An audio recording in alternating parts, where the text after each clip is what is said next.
The cognitive skills that they develop in themselves and that they develop in their students were very interesting. A lot of experimentation and a lot of critical thinking. We are all the time as teachers asking us how can we develop critical thinking in our students. Science is one of the best ways to do that. So try science and it's a universal language anyway. These are some of the tables. This is another video. If we want to run the video, this is another video. So one of the teachers sharing their experience. At the end of the day, we ask the teachers to share the experience.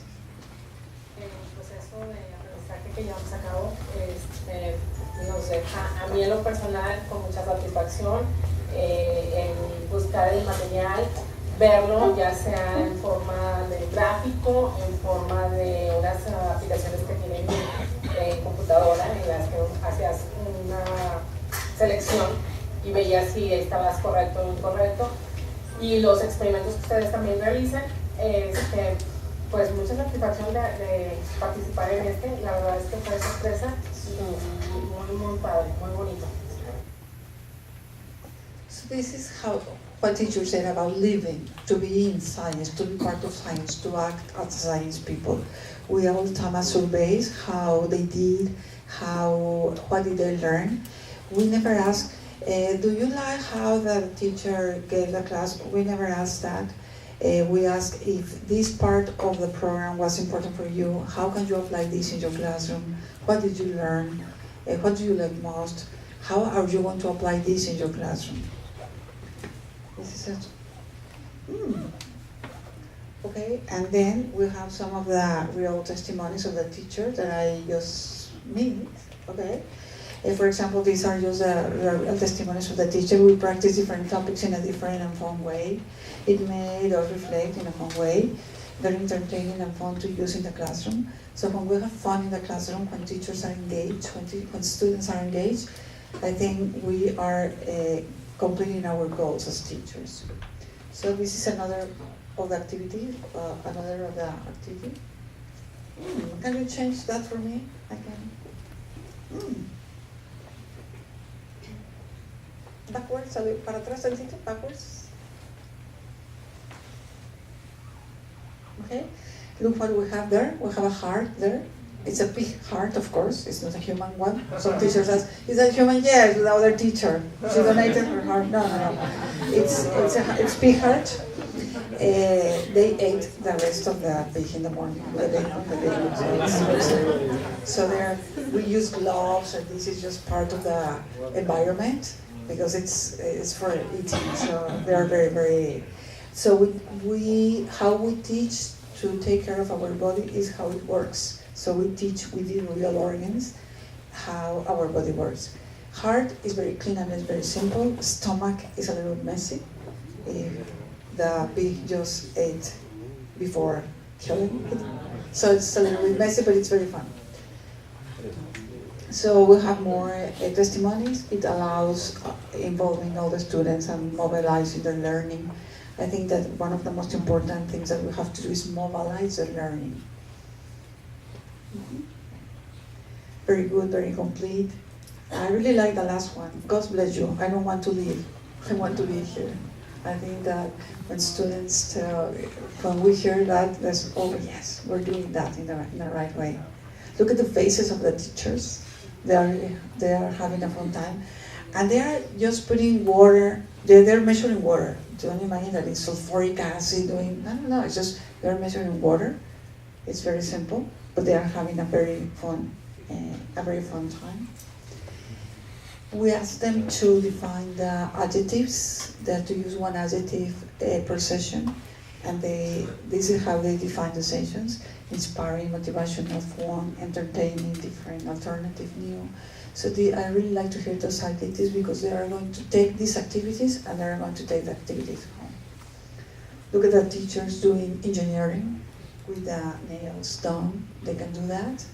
Yes, girls can do that, robotics and engineering too.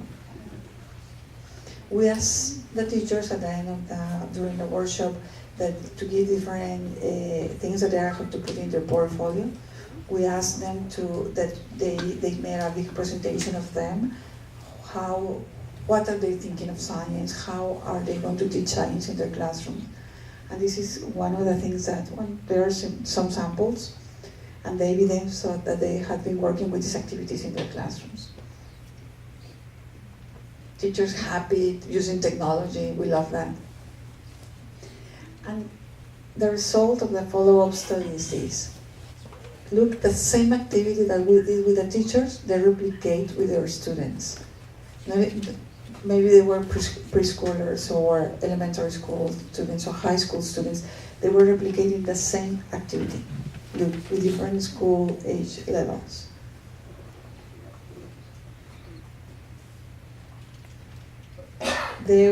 If you have been in Orno 3, you have seen this, the bottles that we have there with local plants. Look, the activity with the resources of the school, but exactly the same activity.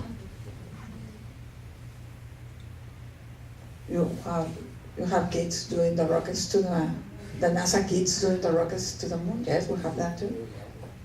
Doing exactly the same activity. This is a very fun, it's an engineering one.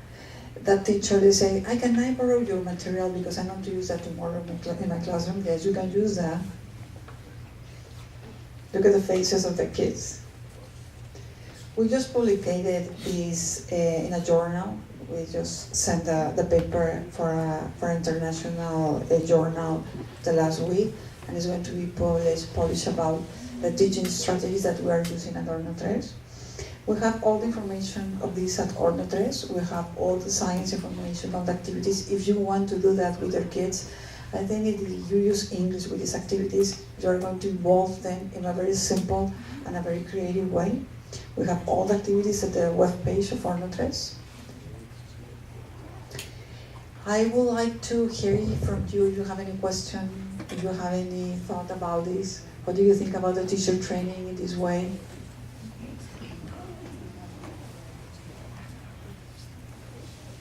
No, it's Friday, you're tired, no? No? Any question? Yes? Is it expensive to do that, to take that course? Is it expensive? No, we give 100% scholarships to the teachers. We get money from the private people, companies. This costs a lot of money, the materials and everything, but we get the money from the private sector. We get the money for the scholarship. So we say we have 50, we have 110 scholarships or 150. Sometimes we go for 400 teachers, sometimes for 60, and that's how we do that. And what do we have to do in order to pay? Just ask Yolanda, she's in charge of the program. Yolanda, you can raise up your hand. Yolanda, you can contact us at Orno 3. You can contact us. And we're going to start the next workshop in September. Next September, yes. Is it only for science teachers? Yeah, sorry? Is it only for science teachers? No. We think that we have like 50% are science teachers. The other are math teachers, like 10-15%. And the rest of the teachers, we have English teachers, we have Spanish teachers, we have geography, we have PE teachers, technology teachers, we have a lot, because they learn from the tools that we teach them, and they change the tools, they replicate the tools in the subject area that they are teaching. So you're more than welcome whenever you want to come. Have any other question? No? So if you are interested in doing this, you can just contact us at Orno 3. There are the telephone number. We have another phone extension 3023. That's Yolanda's phone, or you can contact Orno 3 through the web page. Yolanda Barbosa. You can call her or me, and we will give the information for the next workshop. You are more than welcome. Thank you very much. Enjoy your Friday, enjoy your seminar. Thank you.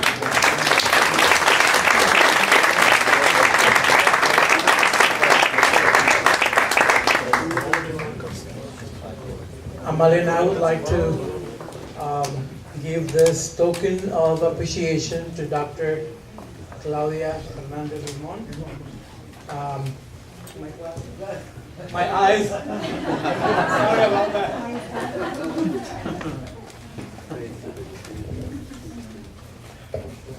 It says, in recognition of the invaluable participation of Claudia Ferndandez Limon as a presenter in the 2016 teacher seminar held at the Instituto Mexicano Norteamericano de Relaciones Culturales de Nuevo León, ACE, Monterrey, Nuevo León, Julio 10, 2016.